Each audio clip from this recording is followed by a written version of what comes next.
Hey you guys, today we are looking into base Sora's combat from Kingdom Hearts 2. This was heavily requested ever since my form change breakdowns, and I thought now would be a good time to cover some of them during this break between series. I will be looking at Sora's combat from Kingdom Hearts 3 next week probably, and then we will go on to Riku's links from Dream Drop Distance. Anyways, for this breakdown I will be splitting it up into a few sections. We will look at ground combat, then air combat, before looking at combo modifiers. I'll be treating any abilities that change Sora's base combat as combo modifiers, as well as the square modifiers such as horizontal slash. After that I will end with guarding and recoveries.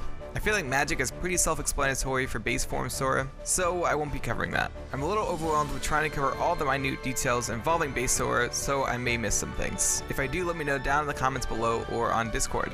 It's very much appreciated and helps me keep an eye out for more details in future content. Anyways, that's enough rambling, let's get started on the breakdown. The ground combo is pretty simple with 3 different attacks and a combo finisher. The 3 attacks are an overhead slash, a horizontal one, and a thrust attack, which is actually a 2-hit attack, with the first being the thrust and the second being a diagonal slash up out of the thrust. Your combo will open differently depending on a couple of factors. If you have a single enemy in front of you and you are close enough, you will do the overhead slash. If there are multiple enemies around you though, you'll do the horizontal attack. The thrusting attack will trigger first if you are a certain distance away from the enemy.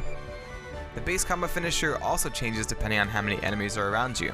If there's a single enemy in front of you, Sora will twist into the air as he does a slice downward. If you are surrounded by enemies though, Sora will twist as he slices horizontally. It's really cool how intricate even the base combo is with Kingdom Hearts 2 Sora. While combo finishers could be considered combo modifiers, I'm going to cover them in the base combat sections. Sora has 2 additional combo finishers, which are Guard Break and Explosion. Guard Break triggers if you are attacking a single enemy. Sora jumps back and spins the Keyblade in the air before grabbing it and thrusting forward. You can see light where Sora launches from, and a ray of light appears in front of him with an additional beam of light circling around it. As the name suggests, this will break through guards and defenses such as the front of a large body. Explosion triggers if you are surrounded by enemies. Sora and his Keyblade will glow with light as he raises the blade above his head. He then brings the Keyblade down, spawning 3 orbs of magic around himself that circle around. Each orb also has 2 smaller orbs that spin around them. And that is it for the base ground combo. Let's move on to the air combo. The air combo is pretty simple with just 2 attacks in the base combo. This is a strike downward and a strike upward. You will usually start with the strike downward, though if an enemy is above you while you are on the ground, you will do the upward strike first. The combo finisher is similar to the ground combo in that it will change depending on if you are attacking a single enemy or multiple enemies. If you are attacking a single enemy, Sora will do an overhead slash, letting the momentum propel him into a flip. If he's attacking multiple enemies though, Sora will do a horizontal slash, using the momentum to twist himself in the air afterwards. Like the ground combo, the air combo has 2 additional combo finishers, Aerial Finish and Magna Burst. Aerial Finish will trigger if you are attacking a single enemy, and shows Sora slashing in multiple directions, which spawns rays of light. It's actually pretty interesting to see it slowed down since I never really understood how the light circling around Sora worked. It seems like each slash of Sora's Keyblade will spawn a ray of light that spins around Sora in the direction of the slash. So the initial slash up spawns one going that direction, and it will keep spinning as Sora slashes downward, spawning another ray. He then does a diagonal slash before he spins the Keyblade behind himself and slashes downward, spawning 2 rays of light. Magna Burst triggers when you are attacking multiple enemies. Sora twists in the air as he spawns a cast of magnet around himself. The blue and red orbs circle in around Sora and circle around him before Sora raises his Keyblade as a ring of blue light pushes outward. There's also a ring of orbs that spread out away from Sora during this. Each enemy hit has a reddish ring of light around them and is pushed away from Sora. Now that we are done with the base combos, let's talk about combo modifiers. These change Sora's attacks based on different factors. I want to break this section into 3 parts. We'll talk about the ground combo modifiers first, the air modifiers second, and the square modifiers third. So let's look at the ground combo modifiers first. The first modifier we will be looking at is Dodge Slash. This is one that has been labeled as a quote-unquote bad ability, though I don't really think it is. If you read the ability's description, you'll see that it can hit other enemies around you while you're attacking. This can be used to stun or hit surrounding enemies out of an attack. It does slow your combo down quite a bit and leaves you open if you miss, so it should really only be used when dealing with mobs. The next modifier is Flash Step. This triggers if you are a certain distance away. You can think of it as a medium distance away since after a certain distance, Flash Step will not trigger. Sora will kick off the ground jumping towards the enemy and slicing upwards. Light can be seen on the ground when he kicks off as well as when he lands. 2 lines of air create an X in front of Sora after the slash as well.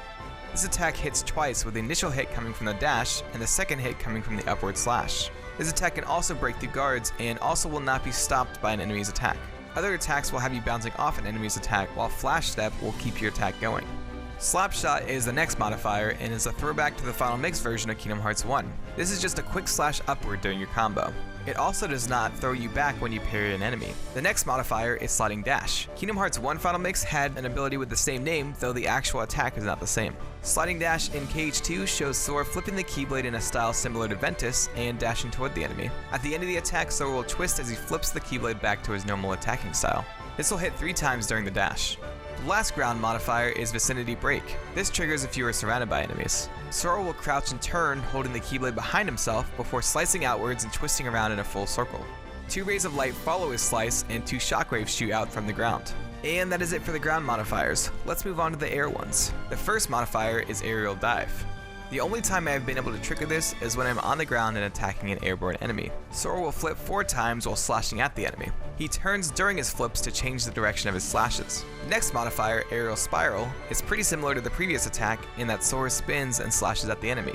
He turns backwards though with this attack and flips forward, slicing at the enemy 3 times. The last air modifier is Aerial Sweep, and is another throwback to Kingdom Hearts 1. This attack triggers if you are on the ground below an airborne enemy. Sora will spin upwards with his Keyblade out, slicing at the enemy. The difference between Aerial Dive and Aerial Sweep is that Aerial Dive is one that is for enemies that are far away, and Aerial Sweep is for ones that are closer to you, since both trigger when you're below an airborne enemy. And that is it for the air modifiers. Let's move on to our last set. Square modifiers are a little bit different in that you have to be in a combo to actually trigger them, and Combo Master does not affect these abilities, so you have to have a hit connect to be able to use a square modifier. The first square modifier is Upper Slash. This can be used after the first hit of your combo connects. With no combo pluses equipped, you can do 2 upper slashes after the first hit. With combo pluses, the most I've been able to do is 4 upper slashes. This attack launches smaller enemies into the air so you can transition into an air combo. Finishing Leap is the other square modifier usable on the ground. This only triggers at the end of the combo or after a combo finisher. Sora will jump into the air as the tip of his Keyblade glows with light. He then stabs it into the ground, creating 5 explosions around himself. Air can be seen being pushed out away from Sora during this attack. Like Upper Slash, this sets you up to transition to an air combo, though Finishing Leap can also send up bigger enemies into the air. The last square modifier is Horizontal Slash, and can only be used during an air combo. This shows Sora doing 3 quick strikes. And that is it for Sora's combat. The only other things I want to talk about are guarding and recoveries. Let's talk about Sora's guard first. Sora's guard shows him twisting so his back faces forward as he holds his key out in front of himself with one hand. If a hit connects, Sora's model kinda bugs out. It will instantly switch to Sora facing forward again with both of his hands braced against the Keyblade. An effect that looks a little similar to the Reflect Shell appears as well. If you have the Counter Guard ability equipped, you can attack after a hit connects with your guard. This will show Sora jumping forward and uncrossing his arms, causing air and a ring of light to shoot outward. Sora also has 2 recoveries, which are Aerial Recovery and Retaliating Slash. Aerial Recovery lets you recover after being hit. Sora will flip backwards as air spins around him and a ring of light is pushed out. This is actually the same air effect as Flash Step. The same effects can be seen with Retaliating Slash, though Sora does a spinning strike before ending with an overhead slash. And that is it for today. I am always trying to improve my editing and effects for my content, so I try to experiment a little bit. I've noticed that I don't do much with audio effects, so I try to do a little bit more of that in this video. Let me know what you thought of that down in the comments below or on Discord. I loved putting this video together, so thank you all for requesting it. If you want me to look into something particular, let me know down below in the comments. Anyways, I have links down below to places I'm active, kind of, such as Twitter and Discord. Click the cards on screen to see some of my form change or drive form breakdowns. Subscribe or share this, and I will see you in the next video.